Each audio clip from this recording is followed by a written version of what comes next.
In your pursuit of power, the main mistake you can make is believing that friendship will always be equal to loyalty. Robert Greene, in his second law, presents an essential truth. Friends, bound by a history of shared affection, are often the quickest to betray. Greene argues that friendship is often built on a fragile foundation, because parties tend to avoid conflict and mask their true feelings. Remember, gratitude, which is often a noble gesture, is readily sacrificed to envy and the desire to prove oneself independent of past favors. Consider the tragic tale of Emperor Michael III of the Byzantine Empire, who placed his complete trust in Basilius, a man he had raised from poverty. Michael III was brutally murdered by the very man he created. This is the ultimate price of misplaced trust. In contrast, the wise Emperor Sung of the Han Dynasty understood that the friendly generals who placed him on the throne were his most immediate threat. By demonstrating profound trust and mercy, Emperor Sung converted his enemies into loyal supporters. Their gratitude was profound because they expected punishment, but were met with pardon. They had everything to prove and nothing to take for granted.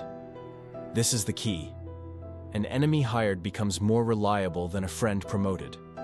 The enemy is often motivated to work diligently to validate your faith in them. They forge a new bond based on demonstrated competence and mutual interest, and free of emotional connections of friendship. This is not the case with friends, as they always confuse boundaries that work requires. This is an essential strategy because it expands your influence. Also, enemies are indispensable for your growth. Comfort, often provided by friends, leads to complacency. However, if you have a declared enemy, you become focused. You naturally evolve, innovate, and define your purpose. You need an enemy to ensure your course is not soft and ambiguous. Well, never start a fight with someone you are not sure you can defeat. But also do not let the presence of enemies upset or distress you. You are far better off with a declared opponent than not knowing where your real enemies lie.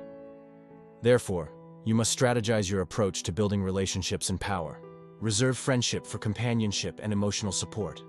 When it comes to work and governance, prioritize skill, competence, and proven loyalty above all else. In addition, welcome a conflict as an opportunity to demonstrate your strength. Be shrewd enough to recognize that, sometimes, a friend can be very useful for complex tasks, or even in extreme circumstances.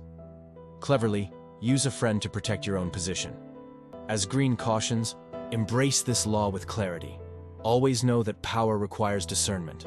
By understanding the fickle nature of friendship and the untapped potential in reconciling with an enemy, you build a resilient and effective foundation of authority. It means you are moving beyond relying on emotions when creating relationships to serve your long-term goals. Use this knowledge to build strong alliances and wield power with confidence.